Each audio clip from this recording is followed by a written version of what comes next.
All right, let's do this. Hello and welcome to another edition of Shoot the Defense, brought to you by My Sportswear and Save Association. I'm your host, Stel, and I'm joined as always by my co-host, Rhodri Giggs. Rhodri, how you doing, mate? Yeah, I'm all right, mate. You? Yeah, great, mate. Great to have you back. It's been a while. 7 days is too long. Yeah. 7 days is too long, man. Yeah, but be a novelty today because your small mate's not with you, so He's disappeared. Disappeared. Oh, well, he'll be back. He'll be back. Now, I've got two special guests this evening. A returning gentleman by the name of Mark Meredith, who's at Liverpool's International Academy. Welcome back, please. How you doing? I'm good, thanks, Stel. Good to be back. It's been a long time, so good to catch up with you guys. Good Christmas? Yeah, good, thank you. Obviously, we had Thanksgiving and then Christmas and then obviously the New Year, so we're back into it now and looking forward to 2018 and what that brings. And I know you've been watching that NFL. Are you happy with the way that the Patriots are going? Yeah, Super Bowl champions, hopefully for another year. So that's always nice.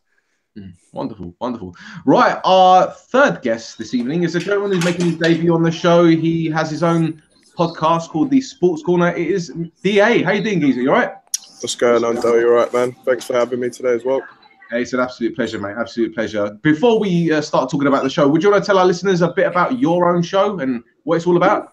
Yeah, man. We've just got a show over down here. A couple of lads in East London started a new show called Sports Corner UK. So it is predominantly about football for now. Just like previewing games on the weekend, a little bit of in-depth analysis of controversies, major decisions, and just enjoy the love of the game just like everybody else, man. So yeah, just thought why not join in the fun, and here we are today on Shoot the Defense, man. Great to hear, great to hear. And you can find it on YouTube and iTunes, I believe. And is it SoundCloud as well? Yeah, and SoundCloud as well, that's correct. Brilliant, brilliant. Well, listen, I've watched a few shows. I find it really entertaining. It's a better setup than this. But long may it continue, mate, because you've got a good product there, and I hope it goes well. No, thank you. Thank you very much. I appreciate it. Fantastic. Well, you mentioned the word controversy, and controversy surrounded football this week, with the top story being the straight swap of Alexis Sanchez and Henrik Mkhitaryan. So Sanchez has left Arsenal to go to Manchester United, and Mkhitaryan's driven down to London. It was a deal that was raging on for a week. Both teams got their deals over the lines, though. Obviously, Man City were somewhat interested, but decided not to go in. Rod, we spoke about the potential move last week, mate. Now completed. What's your take on both deals? Well, it seems like a good deal all around, to be honest, because Arsenal were going to lose a player anyway. Wasn't going to get much money from them, so, and they've got, I've said my thoughts on Mkhitaryan. I like him as a player. Obviously, it didn't work out at United, but who's to say it won't work out at Arsenal? And with us getting Sanchez, he's carried Arsenal for a long time, so. And we need that type of mentality in the Manchester United team because, we're lacking an absolute quality player, and that's what Sanchez is. And, so it's a good deal all around, I think. Absolutely. So, for me, it just seems like a win-win situation for everyone. United get their man. Sanchez receives a big money contract. Arsenal bring in a creative player, and Wenger looks sane again. Where do you see Sanchez fitting in United's system, mate? Well, he's a quality player. He can play anyway. He can lighten the load for Lukaku when Lukaku needs a rest because he can play up there on his own. He can play on the left. He can play on the right. He can play number 10. So there's lots of places where he can play. Like I say, he's a world-class player. And he's the type of mentality that we need at the club. He scores goals. He creates goals. And he works hard for the team. So, and he by the looks of it, he's a United supporter. So, yeah, it's a great signing for us. Absolutely. And yeah, Wenger called Mkhitaryan a complete player, or a very complete player, saying he creates chances, defends well, absorbs distances, and is very committed. Now, he even went so far as to say he is a player that has all the attributes. That's high praise indeed, mate. Do you agree with the Arsenal boss? Yeah, do you know what? I do actually agree in terms of I rate Mkhitaryan very highly, to be fair. I think Arsenal have got a very, very good player. And I think it's a good deal. I mean, Sanchez was obviously quite vocal about the fact that he didn't really want to stay at Arsenal anymore. He probably feels like he can move on to a bigger and better club. I think United is that. But I think in return, Mkhitaryan will be a great replacement for Sanchez. Not a direct replacement in terms of the ability, but in terms of what he can bring for Arsenal, I think him linking up with Ozil, in behind whoever Wenger decides to put up front, I think would be absolute quality. I think what would also help Arsenal is if they could get Aubameyang over the line. I think people start to take Arsenal a lot more seriously. And if you're thinking about having Aubameyang, I think that's potentially Lacazette on the bench, Ozil and Mkhitaryan in behind. And Wilshere also playing really well at the moment. I think Arsenal will be a real force to be reckoned with come second half of the season. Do you not think they need to improve defensively, though? Because we've seen Monreal play at centre-back. He's not a centre defender, even though he's done very well, don't get me wrong. But then when you look at the likes of Koscielny, who he's not as good as what he used to be. You know, Mustafi is, and then you've got Mertesacker. Do you think they need to make a few changes defensively? Yeah, I really do feel like Arsenal could make changes at the back. I think Wenger made a mistake going free at the back just after the season had started. Not that I've got a problem with the formation, but I feel like the players need to be well drilled and know what instructions need to be given in order to play certain positions. As you've said, Monreal isn't really a centre-back for me, and I think he's done well for the position Wenger's put him in, but I think with Koscielny no longer being the centre-back that he was, I think they do need probably another one or two centre-backs. They do have Kolasinac at left-back who could cover. Maitland-Niles has been brilliant in terms of doing a job left-back, but he's not a left-back long-term. I can see him moving positions later on into his career. And they possibly could even do with a right-back to really push Bellerin, because I even forgot Debuchy even played for Arsenal. That's how much of a ghost he's been this season. So, yeah, I think 2 or 3 changes at the back. But in terms of going forward, I think the Mkhitaryan move coming in, and if they get Aubameyang over the line, would be good transfer for Arsenal. That would effectively mean that Wenger will have to get the checkbook out. Whether or not they'll give it to him is another question. So, Mark, do you think this will be the end of Arsenal's spending? As they said, they look to get Aubameyang, even though there's apparently a 10 million argument. What do you reckon? Is that it for Arsenal, or will Aubameyang be their last signing? I think I agree with DA and his statement. I think they do need to really tighten up in the defensive area as well. And Wenger's under a lot of pressure, obviously, with the fans and with the, maybe not with the club right now, but he could get to that stage at the end of the season. So this could be his last window if it continues to be the way it is. So I think he could go out, hopefully get the backing from the chairman and go out and buy 2 or 3 players. It won't be multi-millions of pounds, I don't think, but it'll be something just to try and strengthen up the team. Fantastic. Well, this leads us on to our bite-back question.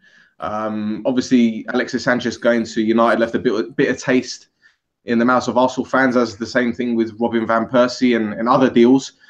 We asked our listeners and everyone on the Facebook group page, which transfer infuriated you and why? Now, I'm going to ask our panel first, which transfers got to them the most? And Mark, I know you've got one. What's your most upsetting or infuriating transfer you've seen? I think it was the Robbie Savage deal when he left Birmingham. You know, we had him in the Premier League and he was a great midfielder for us. And then for him to turn around last minute when he got his head turned by Mark Hughes and say that he wanted to move closer to his family and move over to Blackburn was a big one for us. You know, the club had said no and to his transfer request, and he refused to play. He was playing in the reserves for a couple of games. So I think as a fan, everybody knew that he was just about to leave. You know, I met Robbie a couple of times at Birmingham and at Derby when I worked with there as well. He's a great guy. But as a fan's point of view, it was sad to see someone that we really was a hero there to walk out like he did. So you say he's a great guy, so I assume that you like him. Yeah, I like him. Yeah, I like Robbie. I think he's funny. He's down to earth. For the times I've met him, you know, but a lot of fans don't see that. Fans just see what happens on the field and what happens behind the, you know, when he comes out and says he doesn't want to play for Birmingham anymore, he wants to move. People start to hate him. So he's probably a hated figure at St Andrews, but not many people know what he is and who he is off the field. Rod, what's your most hated transfer? Is there one particular that stands out in your mind? Not necessarily. Ones that there's a couple really. The Paul Ince one when he left, but obviously that I realised that why he had to go and the reasons behind it. And the second was probably Jaap Stam. I thought that the reason behind it was a bit daft. I know Ferguson, he said obviously through his book, but there was lots of people around them time writing books, and you know he himself has written a book, written a couple of books. So Yeah, especially when at that time, because Jaap Stam was probably the best centre half, and to think he was finished was a mistake, because he went on for a few more years after that. Absolutely. DA, I'm pretty sure that as a Liverpool fan, you've seen a few players leave, which you're unhappy about. I mean, can I take a guess and think maybe Torres and Suarez are two of the many?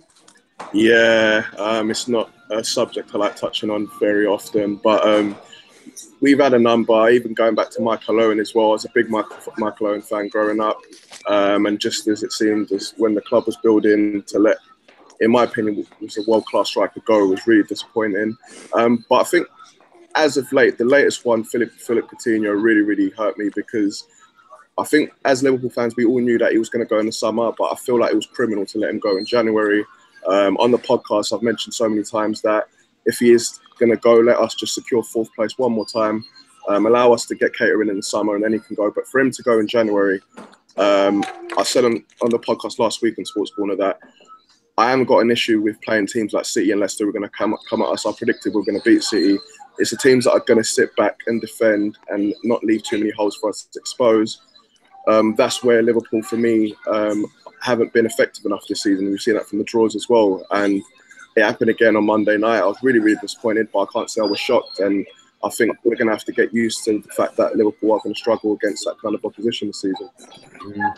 To be fair, mate, when you look at the squads that Liverpool have had in the past, let's say the early 90s under Graham Souness and Roy Evans, I'm pretty sure there is actually more players that you've celebrated leaving than actually, coming in, kind of thing. You know, we had the likes of, I don't know, Isvan Kosmar and Torben Peaknik and Bjorn Tore Kwame. I'm pretty sure that there's been a lot of players you'd be like, great, yes, get the champagne out, because they were rubbish. Yeah. I think as a United fan, it's the same here when I see a lot of United players possibly leaving.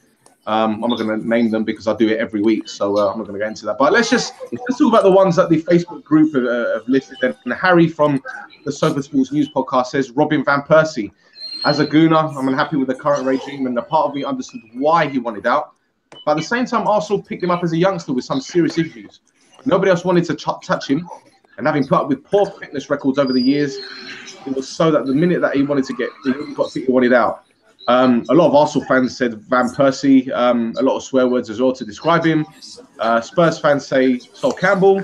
And Lucius, who's a United fan, said signing Michael Owen infuriated him. As a United fan, he says, to this day, it sickens me that he played for United. I'd sooner have lost that derby, which is obviously the 4-3. Nowadays, punditry on BT Sports seems to have an ABU loving. Owen and Hargreaves lamenting the fact that they won trophies at a club they despise. And then he used a four-letter word, which I cannot repeat for PD reasons, obviously. I think they're pretty fair. So I wouldn't disagree with any of them. But yeah, let's move on to Arsenal, because they're a team that obviously have been involved in transfers in January, and they began life after Alexis Sanchez with the 4-1 demolition of Crystal Palace, and that ended the run of 3 games without a league win. Now, DA, 3 goals in the opening 13 minutes for Arsenal is something we all used to see 15 years ago. Why don't they actually start this well every week? Yeah, I think it's an interesting question, to be fair. I think Arsenal have had a lot of potential throughout the last couple of seasons, just simply because of the way Wenger likes to play football. I think this season they struggled a lot because of Arsene Wenger's team selections. I've not normally agreed with him not playing either Giroud or Lacazette up front. I don't feel like Lacazette's been given a fair crack of the whip, especially at the start of the season. Especially a new transfer coming aboard, you want them to get consistency in their games, playing week in, week out. And as a result, we've not really seen Lacazette score the amount of goals that he probably should have scored. I don't think people have managed to see the best of Ozil neither, which is why I think he's used as a scapegoat so often, even though I think he's been brilliant throughout his career since he first come to Arsenal. And I think the more he keeps the same team, which is what you're starting to see with Arsenal now, I think he's starting to pick the same 11 week in, week out now. I think their team is starting to click a little bit better. You saw Ozil had another fabulous world-class game, in my opinion, just pulling the strings, making Arsenal tick in midfield. And I think a big part of that is also the return of Jack Wilshere. I think he's gone really unnoticed, but I think in the last few weeks, you've seen what Jack can actually bring to Arsenal and potentially to England in the World Cup come the summer as well. I think this is probably down to the fact that he's actually playing regularly now. He's been lucky with sorry, or say without injuries or with injuries. I mean, he hasn't been injured this season, has he? So I think having that consistency, we all know that he's got it in him. He's got that ability, you know. But I just think he's been unlucky with injuries. He's been in and out of the team, and we're seeing the best of him. I fully agree. And Mark, let's talk about another player who's been very influential at Arsenal. That's Nacho Monreal. You know, you've got on the score sheet. He's been one of their most reliable players. In fact, I think he's been their most consistent player. He's their Mr. Reliable, so to speak, isn't he? I agree with you, Stel. Yeah, like the unsung hero. He comes in, he does his job. Can you hear me? I think Mark has gone. No, I can hear him. You can hear him? I can't hear him. Yeah, I can hear him now. Have you got me? Oh, well. Sorry, Mark. Does anyone else want to answer that one then? Yeah, in terms of Nacho Monreal, he has been really, really influential. Again, I credited him not too long ago. I think as a back three, you normally would play centre backs in the back three, and as a left back to slot in there, he's actually done a pretty decent job. I think it was about 3 or 4 of the goals that Arsenal scored in the weekend. He was part of every single one. I think he's becoming a lot more tactically aware in terms of when Arsenal need the overlap, when he can sort of come in and sneak in, because he's not a player that you're going to sort of look out for in set pieces. He's going to be very discreet when Arsenal go forward. So I think he's taken on that mantle really well, to be fair. Great stuff. Mark, are you back? Yeah, I think so. Can you hear me, Stel? I can hear him. I can indeed. So what's your take on Nacho Monreal? Has he been Arsenal's best player this season? Yeah, I think so, Stel. I think he's the unsung hero in a way. He comes in and does his job. He's not really talked about. He's not one of the star players, as we call them, that is all around the news every week. Comes in, gives 100%, got some quality about him, and just continues to play week in, week out. Superb. Now, Rodri, Lacazette, he scored his 9th league goal of the season to make it 4th. Has he impressed you in his debut season for Arsenal? Yeah, when the managers picked him, he's just some of the big games. He seems to have left him out for whatever reason. But yeah, he's impressed me. But like I say, he needs more games because he's a goal scorer. You don't pay 50 million for a goal scorer, and then sometimes in the big games you leave him on the bench. So I think he should get more minutes, and eventually he'll get more goals. But yeah, he has impressed me this year, and he can only get better, I suppose. Thing is, mate, Arsenal have spent big in the past on strikers like Sylvain Wiltord was their record signing. Obviously, Henry they spent a lot of money on, but they were never sat on the bench. I cannot understand why Lacazette isn't a regular starter for Arsenal. It's not as if he's needed a lot of time to get used to the game. He scored in his debut. He's been doing relatively well when he does play. I just think that I don't know if Wenger doesn't know exactly how to play him. What do you think?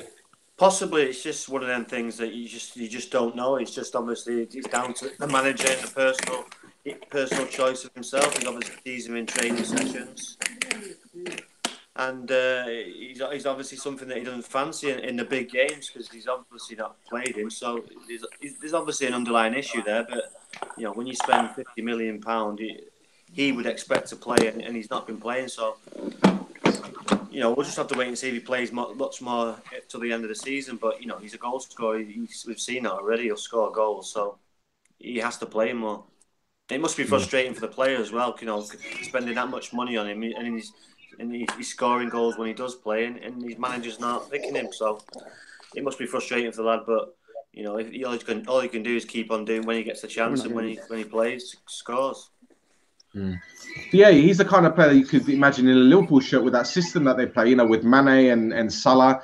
Lacazette would be a perfect player for Liverpool, wouldn't he? Do you know what? It's ironic that you've actually said that because on the podcast I was screaming for us to go in and get Lacazette when he was available.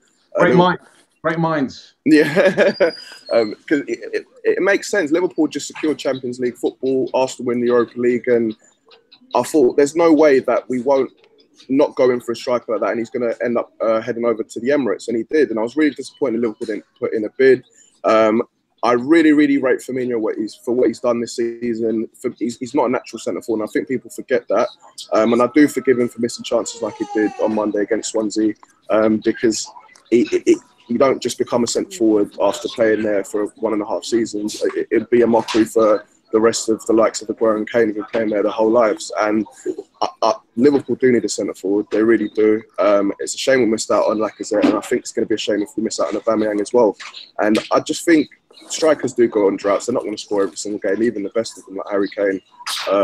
But I think, give him a bit of time, if Wenger just plays him week in, week out, I really do think, if not second half of the season, the start of next season, we'll start to see the best of Lacazette. I agree.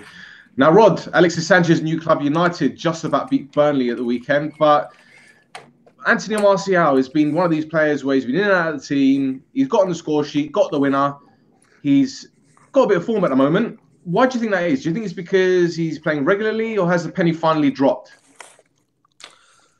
It could be a bit of both. You know, we've seen it before. We've seen the quality he gets. Some players, you know, it's different with some players. When you're playing and you're playing every week, you get in a rhythm, and you know it's hard to get out of that rhythm. And some players, when they stop and starting, they find it difficult. So Martial's doing well at the minute. Obviously, he's playing, he's scoring, and you know he's a class player. I don't really see him as a number 9 yet. Obviously, that's where he wants to play, but you know I don't think he holds the ball up well enough yet. But you know that'll come with age. He's still a young boy. But yeah, he seems to be one of them lads. When he's playing, he's playing well. He'll score because you know his last few goals have been world class finishes. So you know he's got the talent to go all the way, and he's a world class player. But he just has that potential to go higher and higher and higher. He just needs to get that consistency in the game now, which he seems to have. He's got the potential to go higher, higher and higher. That's what they were saying about Theo Walcott when he was 16, 20, 24. 28. Yeah, he's another former Arsenal player. He grabbed an assist on his Everton debut in their 1-1 draw against West Brom. Do you think Walcott is the player to drive Everton forward? Is he the kind of player that they need? Has he got it in him to drag them out of the mire? Yeah, I've always been looking forward to see Walcott extract his true potential.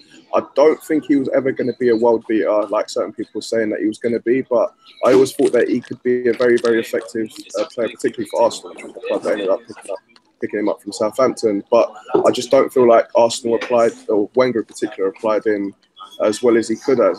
The England situation didn't help him with Sven taking him to the World Cup at the age of 16 and didn't even play him for one game. And I always feel like he was probably rushed through the system. I don't think he was given his fair chance. He's always claimed that he was a striker, and Wenger didn't really play him that often enough. And when you look at his goal record, Walcott has actually, I think he scored over 100 goals. He's got a very, very good record at Arsenal. Oh.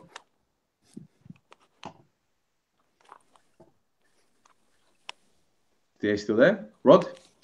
Yeah, I'm here. I'm still here. So. Mark, you still there? I've got you. Don't know if Mark's not there either. Oh, well, it looks like it's just me and you, Rod. What was the question? Yeah, Theo Walcott. Has he got it in him? I mean, he left Arsenal, team that doesn't really have that many balls. It's the same deal with Theo Walcott. If he stays fit and he gets run of games, he's not a world class player, but he's a player that can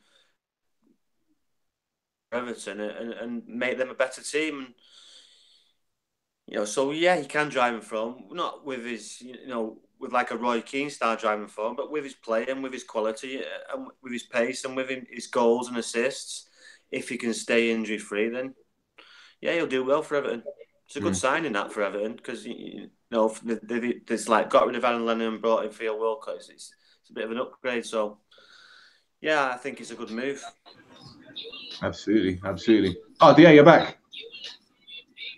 Sorry about that. My connection's lagging at the moment. Right, man, it's all right. Well, look, let's talk about Big Sam because he's not happy with Everton's form in the position, but I'm sure he had a little chuckle when he heard the news about Marcus Silva's sacking. Watford have got 1 league win in 11 games. They sit 10th in the table with 5 points off the relegation zone. Do you think the sacking? Do you think Silva's sacking was a right decision?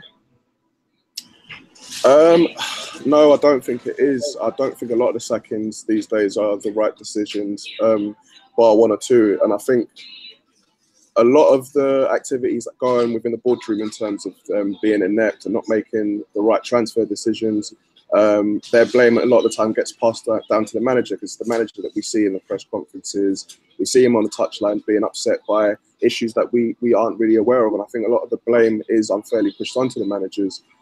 We obviously know that he was in a bit of a situation in terms of Everton trying to tap him up and take him over. And I think that had a lot to do with him leaving.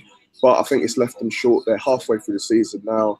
They've been in bad form. And I don't know if that was the right thing to do. I wouldn't have sacked Marco Silva. I would have given him at least until the end of the season, let him see it out, and then possibly make changes during the summer. But we all know that Watford do like to sack their managers. So Javi Garcia is here now. So let's see if we can get them out of trouble. Right, and I think Garcia's like their 11th manager in 6 years or something like that. Something crazy. Absolutely crazy. Well, Rod, we've seen a lot of players underperform, when their head has been turned by other clubs. But do you think Everton's interest in Silva, plus his eagerness to go, they kind of damaged the dynamic of the club somewhat? Watford's statement on the sacking suggests so. Well, yeah, it's obviously gone south. Obviously, when he wanted to talk to Everton. Obviously the Watford board would want their manager to say no. I've got a job to do here at Watford, and obviously his head was turned, and that's turned a few noses the wrong way at Watford, and it's just gone south. And obviously, it doesn't help him not winning any games, and their form's dipped since that happened. So, because he was hot property, everyone wanted him. As soon as the jobs were coming up, his name was linked, and suddenly, they could have got 15 million for him 3 months ago, and now they sack him. So it's a bit of a strange one, but obviously that's affected it somewhat. The Everton interest in him, and ultimately got rid of him, which is disappointing for Silva, because it's not good on your CV, and he's one of the young bright managers, so it's not gone down well for him. Yeah.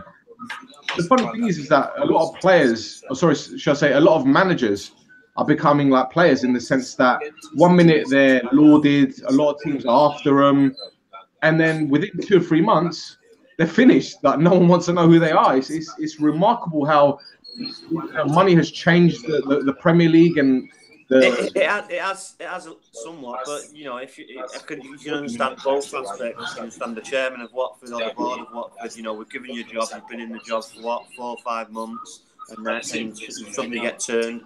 They'd want the manager to say, "Listen, I've got a job to do here, and get your head down." It's obviously his head's been turned, and that's rubbed them the wrong way, and they've not won the games. On Silva's point, well, Everton are a bit bigger team, bit better history. Arguably, ultimately he should have said, "I've got a job to do here. Thank you, but no thank you," and he didn't do that. So ultimately, he's paid in his job. That's right. All right, fair enough. Okay, well, let's talk about Watford then. They've moved to swiftly appoint Javi Garcia, or Gracia, actually? I think it's Gracia.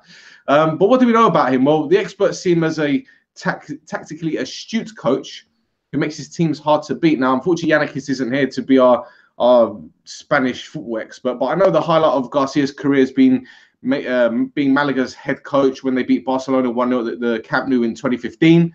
I mean, guys, based on what you know of him and what he's got to work with, what chance does he have of turning Watford's season around? What do you reckon, DA? Yeah, I mean, what you just touched upon now, I mean, he's obviously known for keeping things compact and making his teams very hard to beat. And I think where Marco Silva has been lauded for the way Watford go forward, I think that the biggest problem has been getting caught in counters and conceding a lot of goals and not seeing games out. And I think that's going to be important for Watford come the second half of the season. I think a lot of people were talking about European places really, really early, and I just weren't buying it. I think they just need to focus on stabilising themselves and possibly even just think about staying up and staying mid-table. And I think he'll be definitely well equipped to do that for Watford as well. And Rod, if he is the manager that they wanted, in the sense of making them compact, making them difficult to beat, why didn't they just get Pulis or someone? It's the same conundrum, isn't it? Why are you bringing in a manager that does basically what most of the managers down at the bottom of the half of the table does anyway? Well, yeah, they're doing that, and it's a gamble, because they're bringing someone in who doesn't no disrespect to him, but he doesn't know the English Premiership. It's a totally different than Spanish League. Totally different. So I'm always hesitant when they bring foreign managers into the Premier League job who don't know have any history. It could go either way. It's 50-50. It's a gamble. You know, if I was the chairman, I wouldn't gamble in a foreign manager like that. I'd probably stick closer to home and assess it. But then again, you're bringing in a manager and assessing him at the end of the season, and it's just that's probably not the way to go. So, you know, it's going to be difficult for him. Like I say, he's not experienced in the league, but you know, he'll get the defensive shape sorted out by the sounds of it, because that's what he's all about. You know, they've got some good players there, Watford. They've got some good attacking players as well. You know, I tipped them to stay up at the start of the season, so you know it's going to be tough now. But I think they'll just stay up. But like I say, it's still going to be difficult for the new manager coming in. And like I say, it's 50-50. The thing is, with the Watford board, they're kind of hit and miss when it comes to selecting managers. I mean, they had Quique Sanchez-Flores, who they sacked after a season, who had a really good season. They brought in Mazzari, the Italian. They sacked him halfway through the season. You know, Marcus Silva hasn't done particularly well. Well, that's to be a 10th in the table. It isn't bad, to be fair. They had Jokanovic. So it's kind of... It seems to work for certain clubs. Like, no, Southampton have done it. Sack managers, Swansea have done it, and now it's starting to catch up with Swansea. So you know, these stability teams, you know, can't keep on coming in these new managers, new ideas. You know, it's very difficult if you're a player, and every 2 minutes there's a new manager coming in, they're changing the style you're playing. You know, eventually it's going to catch up with you. So you know, you need some stability. You need a manager that's there for at least 2 or 3 years that can, you know, that can solidify them and you know, ultimately keep them safe. That's right. That's right. Well, don't say this too loud because Rod might yell at you, but Swansea's new manager, Carlos Carvalhal, just might work a minor miracle this season. A wonder win against an uninspiring Liverpool was the shot in the arm that they so desperately needed. Now, Rod, no doubt Swansea got a bit lucky, mate, but when you look at the Firmino chance that hit the post, and then Lallana firing it over the bar, you're thinking maybe it's going to be their day, and it was. Now, that being said, they had the game plan, stuck to it, and it paid off. Yeah, you have to do this when these big sides come. You know, when the managers are going through the fixture list, they'll look at the you know, the so-called big six, and you know that's a buy. If they get anything from that, then great. And you know they've stuck to the game plan. Defensives, you know, they obviously got a bit of luck, and you obviously need that against the big sides, but. You know, they stuck to the game plan, but like Dee says, you need these type of Coutinhos that can just open up a little bit of quality, and obviously they didn't have that Liverpool on the night. But you know, Swansea, like I said, they stuck to a game plan, and you know they got lucky and they got the goal, and ultimately they got the 3 points. You know, but Liverpool, like Dee says, they're going to have to start dealing with that a lot more because teams won't be going out playing Liverpool at football. They'll be defending numbers behind the ball, and it's down to Liverpool to open them up. That's right. And speaking of Liverpool opening teams up, Carvalhal told the press at full time, I told my players Liverpool are a strong team, like a Formula One car. If you put that F1 car in the 4 p.m. London traffic, the F1 car won't drive very fast. That's exactly what we had to do. Let them play in a way they don't like. Now, DA, I know you probably don't want to be discussing the result as a Liverpool fan, but what about them? Last week, they put a terrific performance against City. Then last night, they undid all their hard work. The unbeaten one has gone. It seems to me that unless Liverpool start dropping points against teams they should be beating, then we can't really take them serious as title contenders. Do you agree? Yeah, I totally agree. And I think I even tweeted something last night on Twitter when I said Liverpool fans, we need to stop thinking about title challenges until we get new owners, or the owners that we've got start to actually have championship ambitions. We're not going to move anywhere. And by championship ambitions, I mean we just can't be selling our best players, no matter whether they offer us 150, 200, 250 mil. There's nowhere in world football we could go out and get someone of the caliber of Phil Coutinho, especially when we consider that we bought him off Inter for about £12 million. We've been left in the same situation year after year, losing Suarez. And what it does is it sets you back. And when you look at Liverpool Football Club, we haven't really improved since Brendan Rodgers has gone. I mean, Brendan Rodgers actually just came within a whisker of winning the league title with the squad that he had. And when you look at that squad, that front line was a lot more potent than the line we've got now, even with all the goals that we're scoring. I think the big difference is that that side there was full of quality and arguably world-class players. Suarez was world-class. You had Steven Gerrard in there, and we just don't have the same caliber of players. You look into the midfield, and you've got Wijnaldum, who was absolutely poor for me, and probably shouldn't even have played. Chan on his day is brilliant, but he's inconsistent. And then you've got Henderson, who's bang on average for me. And yeah, when you look at the two sides, Liverpool haven't really even matched that alone. So there's no way we should even be thinking about the title until we start to hold on to our best players and invest more money and get the best players out there. We're just going to have to make do with the fact that we're a team that should be tight, fighting for the top four at best. Mm-hmm. So what about the defensive issues then? Because we've heard on numerous occasions that Liverpool were a couple of defenders away from being a solid defensive unit. We brought in Van Dijk, who obviously is going to be a fantastic player. Let's not make any jokes about it. He's going to be a fantastic player for Liverpool. But do you need more? Because when I look at the players like, I don't know, Nathaniel Klein, who I think will be out for a bit of a while, given his, how shall we say, legal issues. And your central defenders, it's going to take a while for Van Dijk to forge a partnership with Matip. Do you need more defensively? Yeah, I think we do. I think when you even look at the goalkeeping situation, which has been talked about a lot in the public media, I think Mignolet's just about done now. I'd let him go. We've given him enough chances. I think Karius is not where he could be potentially. I think he needs a run of games. As goalkeeper, I think it's important that you play every single game of the season. So I think it'll be interesting to see how he does come the end of the season. Centre-back Matip, I don't think he's good enough for Liverpool. I really don't. He just doesn't look solid enough for me. He looks really flimsy. And I think if we could get Gomez to partner up with Van Dijk as soon as possible, I think that'll be a better fit. I think he looks very mature. He looks calm on the ball. And funnily enough, I don't think he's good at right back, because a lot of times when we do play him there, he gets caught out with the balls that go over the top. You saw it in the City game against Leroy Sané when he got caught on that side, and it happened in the Burnley game as well. And I would really, really prefer to play Trent Alexander-Arnold there, but I understand why Klopp doesn't play him there, because with Klein out, if you're playing Trent week in, week out, and he gets injured, all of a sudden we've got no fallback there. So until we do get a bit of cover, I think we're going to be seeing the same defensive issues at Liverpool, unfortunately. Can you see Emre Can staying? I know there's contract issues at the moment, and Keita's coming, and obviously I can't see Wijnaldum making way for him. So it'll be either Henderson or Can, right? Yeah, the Chan situation was looking really, really bad. It looked like end of December he was leaving, which I was really upset about, because I see a big, big future for him at Liverpool. And not too long ago, I feel it was about a week, 2 weeks ago, it said that Juventus hadn't really tabled a bid yet, and Liverpool are back in talks with Chan. So at the moment, it's looking really, really positive. He looks like he's starting to play his best football again, but then we saw against Swansea. Do you know what? To be fair, he actually played pretty decent. I think where we lacked was just trying to find those holes, and that final pass to break Swansea down, we just couldn't find it. So hopefully Chamberlain and Lallana can sort of pick up the responsibility until the end of the season. Absolutely. Right, let's talk about other news now. And Robinho has signed for Turkish club Sivasspor despite being sentenced to 9 years in jail for being involved in gang raping a girl.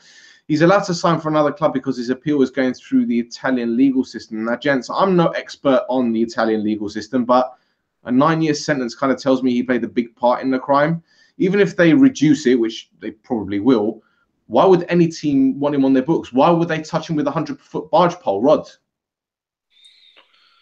Yeah, it's a strange one. You know, in different countries they have different laws and different rules. So, but yeah, it's I obviously don't know the rules around it. But you'd think if you'd been done for rape in any country, then there's obviously extradition and stuff like that you've got to deal with. So yeah, it's a strange one, but it's not a nice thing to have next to your name. So, but yeah, it's a puzzling one for me. So someone who's been charged with something like a serious crime like that, you wouldn't expect a club to touch him with a barge pole. Yeah, absolutely. And DA, this makes confusing because obviously they brought him in to improve their profile because that's what teams do these days. But why would you have someone like that with a mark on their name? Let's be honest, blood sticks. Yeah, I mean, literally, when you mentioned it, as soon as you mentioned it, I just started laughing because that's what I think of the situation. I think it's an absolute joke. To bring somebody in with that kind of investigation around him is absolutely ludicrous. He shouldn't be playing football at all at the moment. He probably shouldn't play football again. And I think it's quite clear that they've done it probably as a marketing strategy. Because let's be fair, Robinho's not the player that he was 5, 6, 7 years ago. So I don't know. Maybe he's going to bring in public revenue, sell a shirt to the club.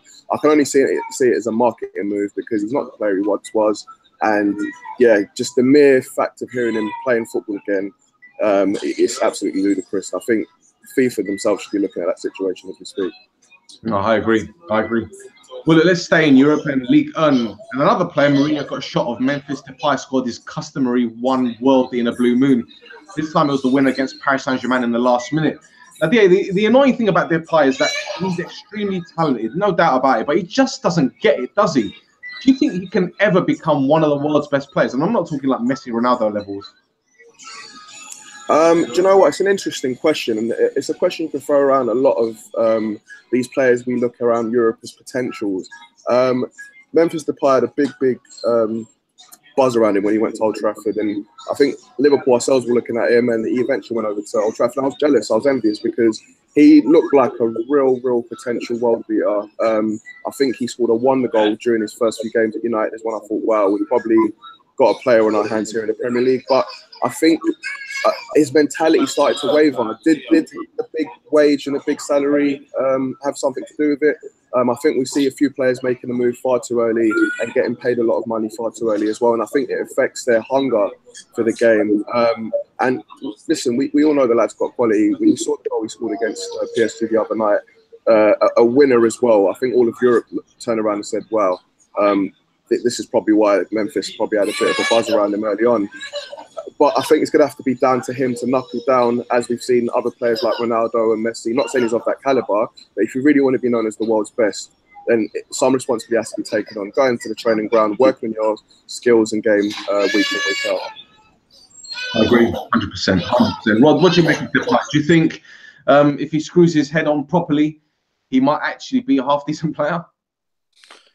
Yeah, well, he's got all the tools, and like he said, when he come with a lot of potential, and you know, we've seen it before. Players come from Holland and be a good signings, but then we've seen people come from Holland and be a damp squid, and you know, he's been a damp squid, unfortunately. But you know, he has got potential. He seems to be one of them players that, you know, likes his Instagram, likes to stitch in his cars, likes his big wash bag. You know, you know, these people need to remember why they're there and what got them to all that stuff, and that's ultimately being a good footballer. But you know, he's been paying a lot of money. Does he have the younger? Does it?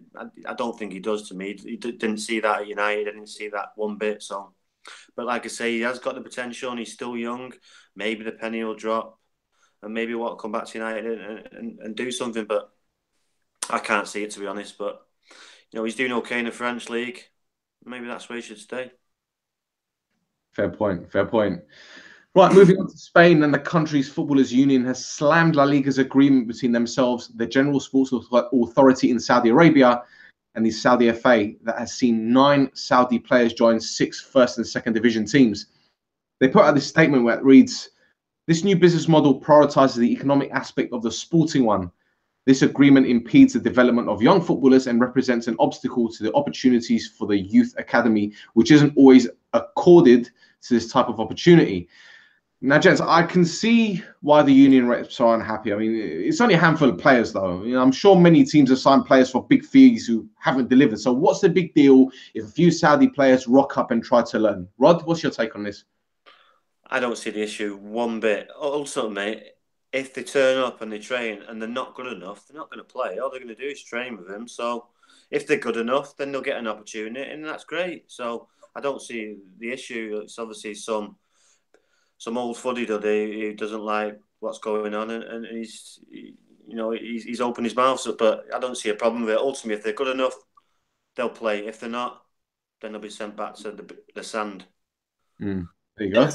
And yeah, what do you make of all this? Because for me, looking into this from a business perspective, not from a sporting perspective, from a business perspective, I think it's genius.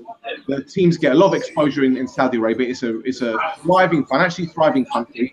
There's a lot of potential investors. I know that's probably one of them. But if these teams like Villarreal and Cathy bringing Saudi players, they want to be attractive to the Saudi teams, for example.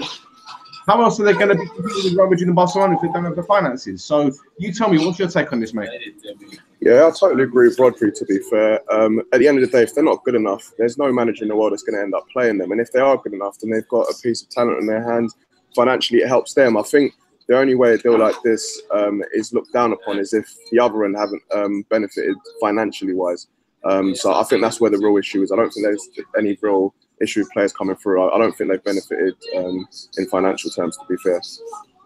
That's right. That's right. You know, if they do well, then that can only do well for the youngsters in Saudi Arabia. They can see the pathway, and you know that might spur them on to do even better, and to see a pathway that they can go to better clubs and play better football.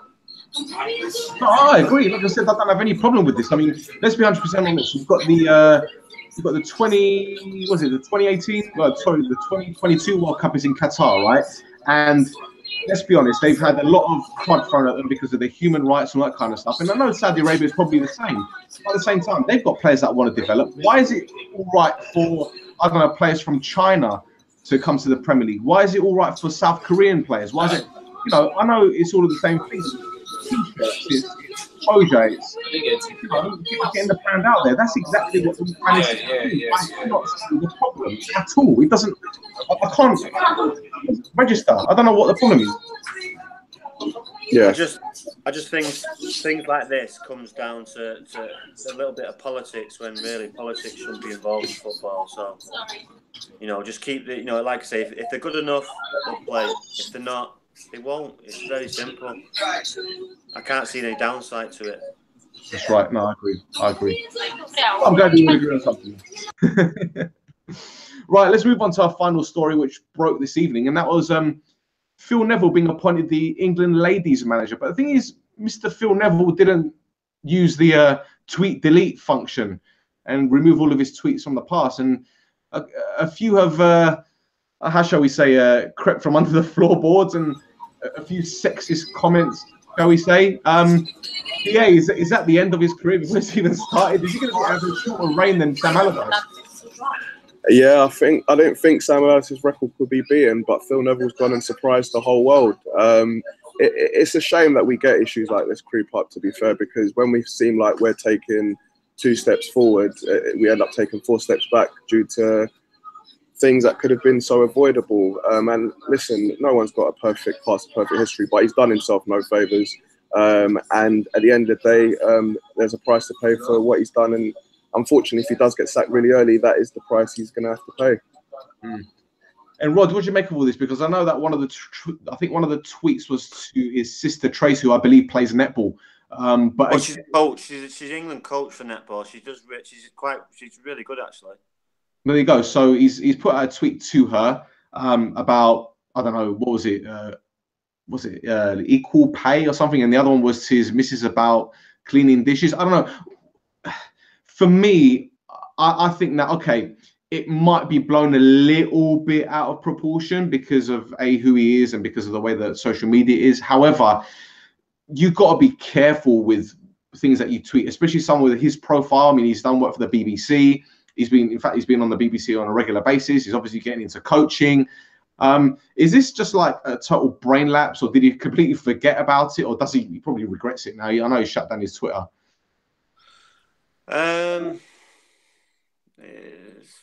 It's a difficult one, really. It's obviously, you know, he shouldn't have. You know, it's something obviously he regrets. But for me, it's a weird one. For me, it's great for the England women because, you know, to have someone like that coaching, you know, is it with experience? But for me, it's kind of a cop out. Why would you want to be with this experience and his ability? Why would you want to coach the women's, not being derogatory to women football, but, you know, you just think he'd want a higher profile. I know the England job is a high profile job, but, you know, I've got to be careful what I say here because, you know, he's been involved with the Premiership, he's been involved with Valencia, and then to go to the England women's job is just it's downhill for me. Yeah. Because even though it's come on leaps and bounds, and you know, there was a point where I can watch women's football, but the last 3 or 4 years, it's come on leaps and bounds, and I can watch a full game no problem because it's competitive, it's high quality. They've got a lot better, obviously, because they're full time now. So, you know, I don't really care. You know, I hope he gets sacked. I don't really like the man, so.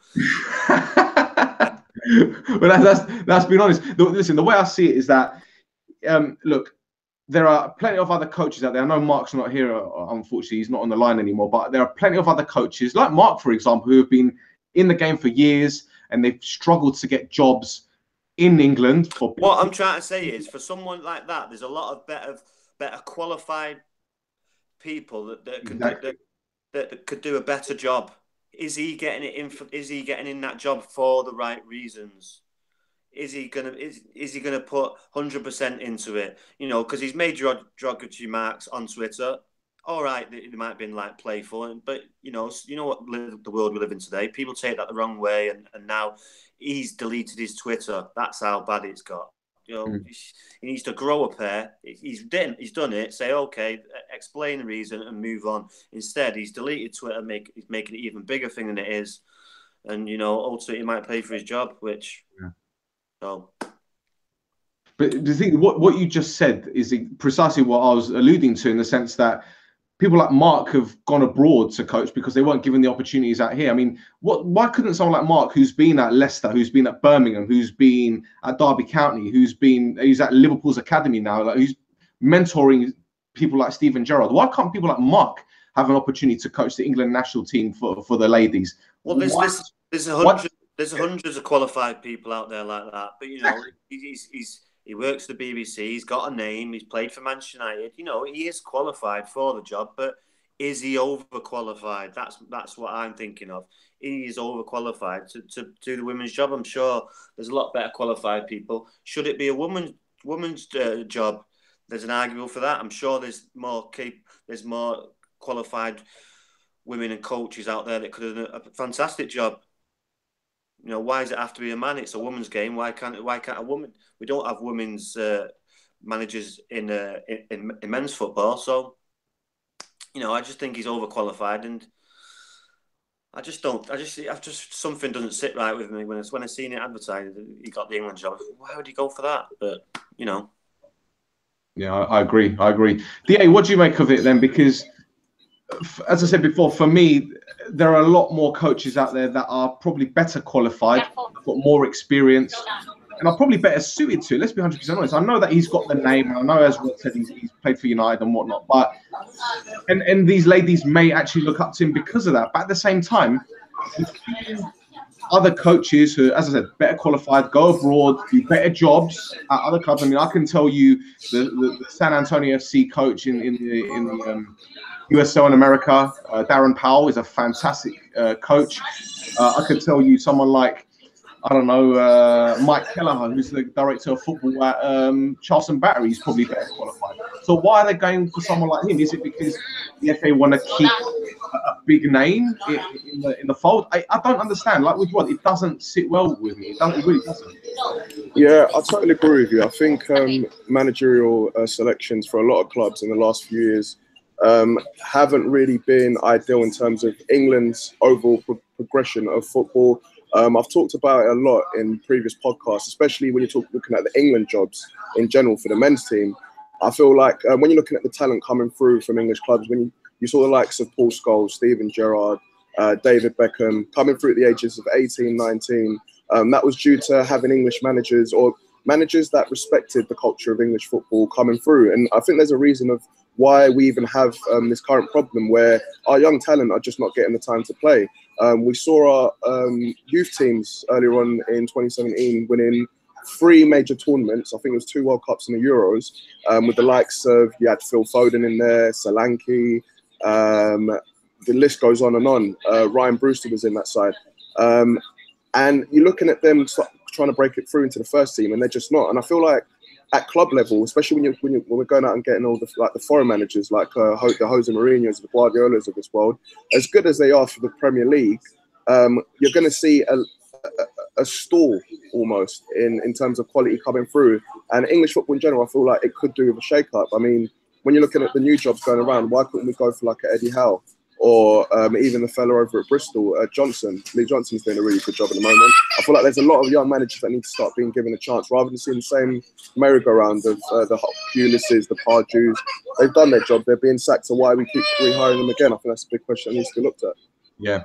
I'll tell you, I'm just going to end the show with just one more thing. I don't know what... Can I just mention, as well. You say Phil Neville, you know, he's been at a coaching job and he got sacked. He wasn't really good at that. So his qualifications are rubbish. So how has he got the job? This is what he's right. How has he got the job? His qualifications don't add up because his last coaching job, he was terrible. Him and his brother, they were terrible. If they'd carried on, they would have got relegated. So now he's deemed good enough out of everyone in the country to be England women's. It just doesn't sit right with me. It just obviously... it just doesn't sit right, man. Rod, do you know what? I'm just going to say this because, and to be honest, I couldn't care less if this affects my future in broadcasting. When I look at the class of '92, I'm just going to say it. We talk about the old boys club and how the FA's been run by an old boys club and yada yada yada. Phil Neville's the same age as me, so he's not in the class of '92. No, but what? Older than him, so. Right, but what I'm saying, they've all got this little clique, right? And for me, it just seems that they're all urinating. It's like the dogs, like they're marking their territory. They're urinating on British football. So like they're getting their fingers in all the pies and whatnot. And it's like they're building a monopoly. You've got Gary Neville in the media, who's basically been like this little puppeteer. And all of them, they've all got their own little things. And when we're talking about British football and, the Welsh and the Scottish and English national teams progressing, they can't because there's always this battle of the hierarchy. There's no... how can I put it? There's no fairness in it, as far as I'm concerned. I said this before. There are so many overqualified coaches who piss off to other countries because they look at what's happening out here and they can't do it. There is, but there's some teams doing it the right way. Look, if you look at Manchester United and look at Liverpool, they've got two brilliant, in Steven Gerrard, a world-class midfielder coaching them. The kids, he knows what it's all about to come through. So that's the right person. That's what he needs to be doing. That's the best thing for them kids. And probably for Steven Gerrard. But Gerrard has never had an agenda. That's the thing. He's not the kind I'm going touching on Dee's thing where he's saying where players that the young players need to be coached and come through into the first team and to put pressure on the manager to put them players into the first team. Nicky Butt's in a great position as well. But I understand what you're saying. I know what you mean with all of them in different places and they are marking territory. I understand what you mean. But Phil Neville should not be in the class of '92 because he's 40 years of age. All the rest of them are 44. So it doesn't add up. So I don't know why he's in the class of '92. It's always puzzled me that. And no one's ever got onto it. Well, sometimes the dog needs a leash, doesn't it? So what can I tell you? Well, yeah. DA, listen, mate, thank you ever so much for coming on the show. Thanks for taking the time out. I know it's a difficult position for you at the moment because of the traffic and everything, but I really appreciate you making the effort and everything. And before I let you go, do you want to give my listeners your Twitter handle? Tell us more about your show, how they can follow it on Twitter, whatever. Yeah, that's DA the Advocate on Twitter. Just make sure you look out for Sports Corner UK on YouTube. If you could like, comment, and subscribe, that would be absolutely fantastic. And yeah, thanks to all the guys on Shoot the Defence and yourself, Del, for having us. It's been absolute pleasure, and we look forward to coming on very soon again. Anytime, mate. Anytime. You know where we are. Rod, what's your Twitter, mate? Yeah, it's Rod James Giggs. Great stuff, and thank you ever so much for coming on again. It's always a great. I'm always here, pal. I never pull out. I'm not Jan. I know he's watching now, and he's probably throwing the remote control at telly at the moment. Yeah, the Darren Anderson of Shoot the Defence. Sick note. Yeah. At least he's giving us notice, though. To be fair, but pulling that just before the game. Great stuff, well, guys. Exactly, yeah, exactly. Right, guys, you can give us a follow on Twitter at Shoot the Defence. We have a Facebook group page. Join it. It's been quite active recently. And one more thing, visit Goals Facebook group page, because there's a global e-league going on, a global football league going on, and give them a follow at global_e-leagues. If you're a gamer or into FIFA 18, watch it, because it's quite interesting, and yours truly's got his mug all over that. So yeah, beautiful. So until next time, take it easy.